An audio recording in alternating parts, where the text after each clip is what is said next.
It's not who I am underneath, but what I do that defines me. We're all familiar with heroes, and we know a villain when we see one. Everyone loves rooting for an anti-hero. But what about those characters that don't quite fit into any of those categories? What about those characters that leave us feeling confused? Sometimes we have a fictional character who's presented in such a way where the text is telling us that we should not want to be like them, while the subtext is saying, damn, that person is cool.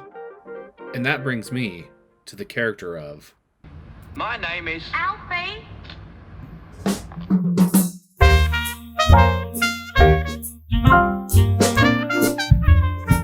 Alfie, a 1966 film starring Michael Caine in his first breakout role, before going on to critical acclaim in films such as The Cider House Rules, Hannah and Her Sisters, and Jaws 4: The Revenge.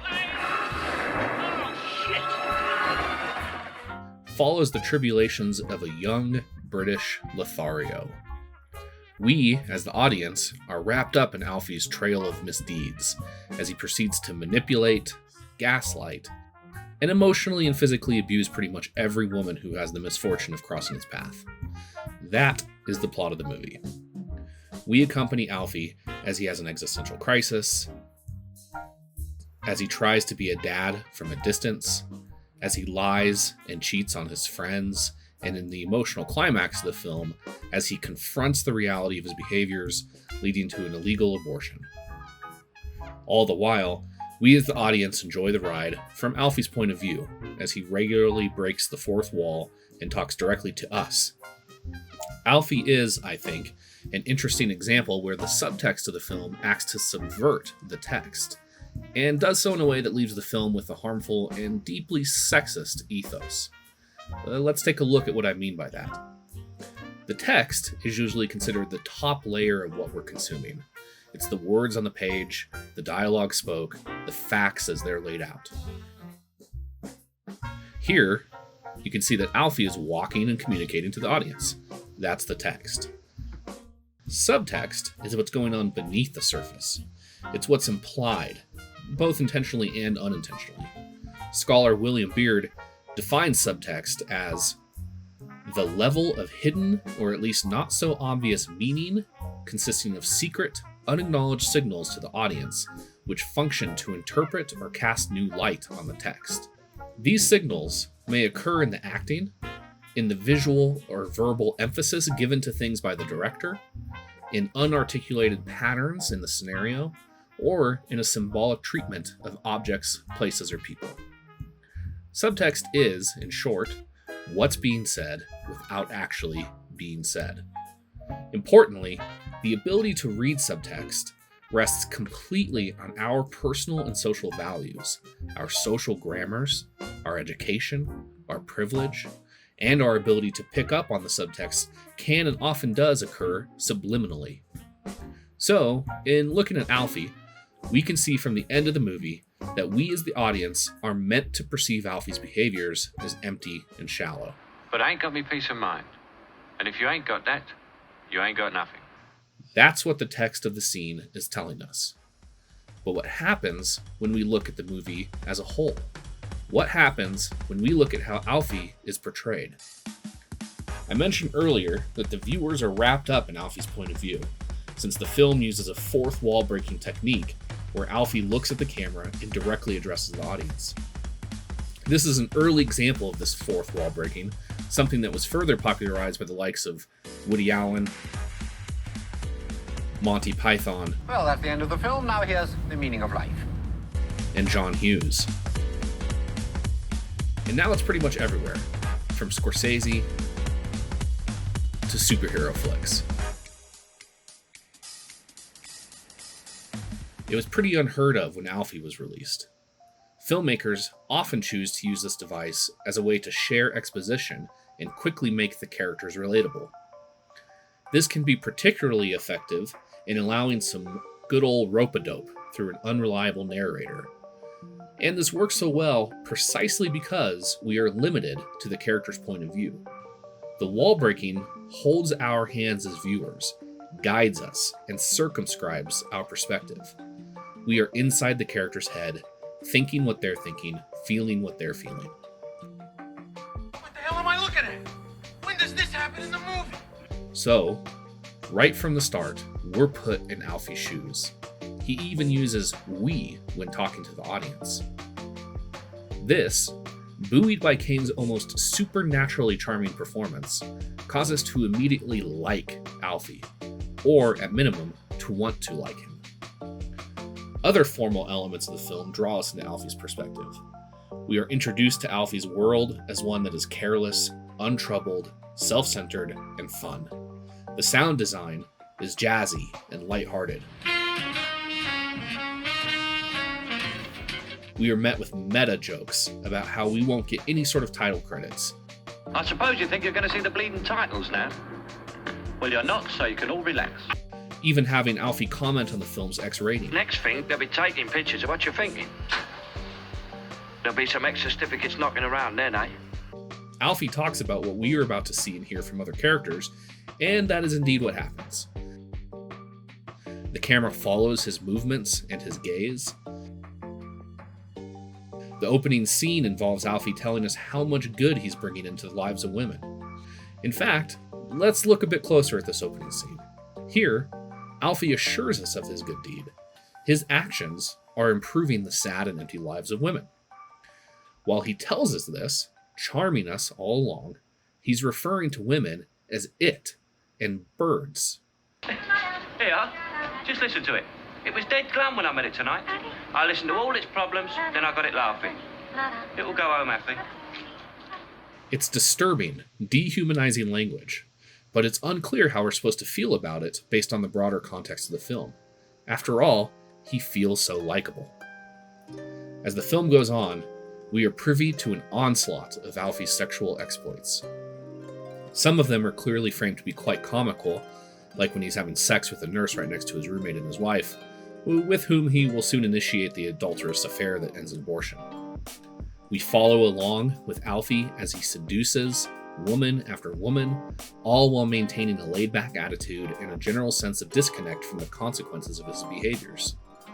But the movie continues to tell us that Alfie is ultimately a good guy. He's well-intentioned, he doesn't want to hurt anyone, he's got a home, a nice car, countless women at his disposal, and no attachments, all while existing in a world of hedonistic fun and adventure. The movie wants us to enjoy his exploits, to laugh along with him, even inviting us into scenes that devolve into slapstick. To confuse things even more, we can look at how the movie was marketed. The marketing of a film can have a huge influence in its reception and legacy, and not always for the better. In the case of Alfie, we have marketing that very much reinforces the fun of the film. Words like irresistible, shocking, devilish, marvelous, smashing, cool. These words were used by critics and then plastered all over the posters and used in the trailers. Alfie, a delightful comedy. A direct hit.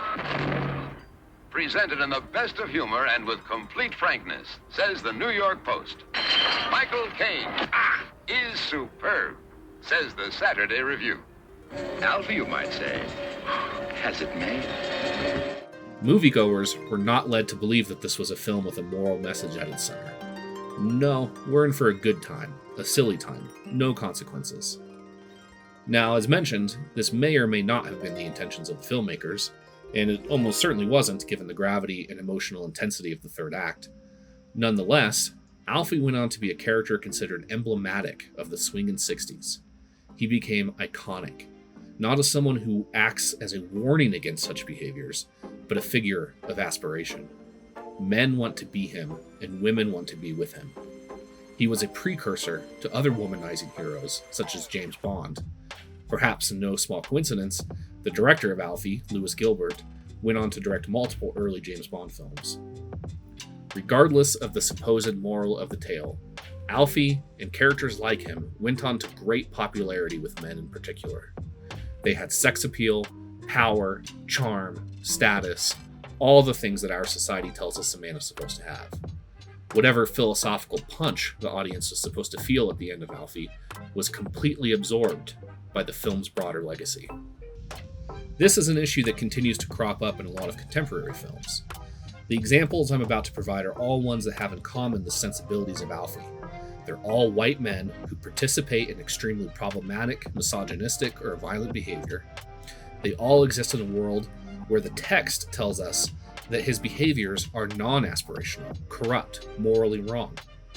And like Alfie, this message is undermined or even lost in the subtext, the marketing, and the legacy. Take, for instance, Fight Club. This is another fourth wall breaking film based on a novel that was meant to satirize toxic masculinity and consumerism. Instead, it led to a film that has become iconic, creating a cultish hero in Brad Pitt's character, someone who inspired endless merchandise. Another stark example comes from American Psycho's Patrick Bateman, a literal woman killer whose life is as empty, superficial, and violent as one could get. Is that film largely remembered as a morality tale?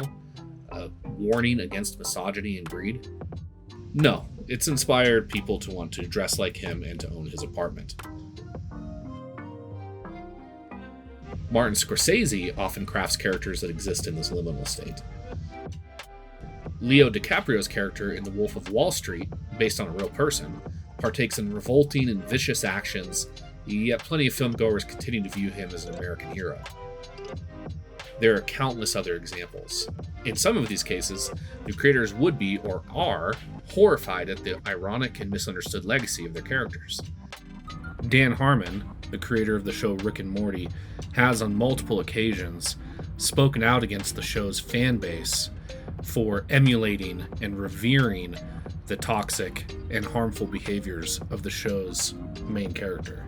The creators of Bojack Horseman even wrote a storyline addressing this very concern. You know, that's not the point of Filbert, for guys to watch it and feel okay. Diane, it's a compliment. You did a good job. Relax. I don't want you or anyone else justifying their shitty behavior because of the show.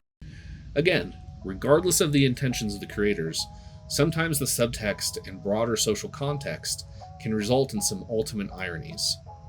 Alfie can be seen as a precursor to a malignant subculture known as pickup artistry, inspired by a film of the very same name starring Robert Downey Jr.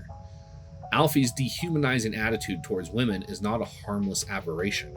It is emblematic of an ideological undercurrent in our status and consumer-obsessed society. You can find spiritual descendants of Alfie in films like Wedding Crashers, where the characters enjoy a train of sexual exploits framed in a way that makes their actions seem exciting, titillating, and mostly harmless. The director of Wedding Crashers actually justified the manipulative behavior of the main characters by saying that they're making the weddings better. This line could have been spoken by Alfie himself in justifying his sexist actions. Just like Alfie, the movie ends with the characters supposedly recognizing the shallowness of their lives. The characters bemoan their lot in life and commit to change their ways. The audience is told through the text that we shouldn't want to be like them. But again, this message is completely undermined by the subtext. It is no wonder that characters like Alfie are made iconic. Moral messages be damned. That's one of the difficult things when you make a movie that presents morally problematic behaviors in a romantic light. It leaves the message of the movie to be largely dictated by the status quo. Each of us brings our own moral and cultural baggage to the media we consume, and that's okay. It's unavoidable. A problem arises, however, when a film tries to drive home a certain message that is left so ambiguous and misframed by the subtext that it's highly prone to misinterpretation. It's left to be appropriated by people harboring the very attitudes the text was supposedly intended to critique. Now, in my opinion, this is unavoidable to a certain extent. The moral takeaway of a text is not the sole responsibility of the creators, and nor should it be. Texts are largely the products of the people who consume them. A text means to us what it means to us. We don't need to look to the creators for the true meaning, whatever that would even mean. Nonetheless, I think that sometimes a piece of media can be particularly insidious in its representation of certain behaviors when doing so incidentally or purposely romanticizes and glorifies the look, the lifestyle, the attitudes of their characters. Oftentimes, the implicit biases and worldviews of the creators can be subtextually communicated to the audience. As creators, a deeper understanding of the politics behind the representations we craft can allow for just as much complexity, just as much likability, just as much engagement as we're used to. We can still have characters splashing around in the moral gray area. We need that. We need depictions that push the boundaries. Some creators are doing exactly that today, and doing so in a way that provides enough critical distance for us to see the characters in a more nuanced manner. Alfie is a product of its time. It's a movie that can, in certain respects, be lauded for its portrayal of a man who is forced to come to grips with his immoral actions. But in fact, Alfie is remembered for featuring a groundbreaking performance from Michael Caine and for further popularizing a titillating and attractive portrait of the swinging 60s. It is a film that both legitimizes and subverts its subject. For all its subversive elements, it remains a film that revels in its excesses. So is Alfie aspirational? Well, he certainly shouldn't be, in my opinion, but let's not tell that to the legacy born of this film. What's it all about, Alfie? Is it just for the moment we live?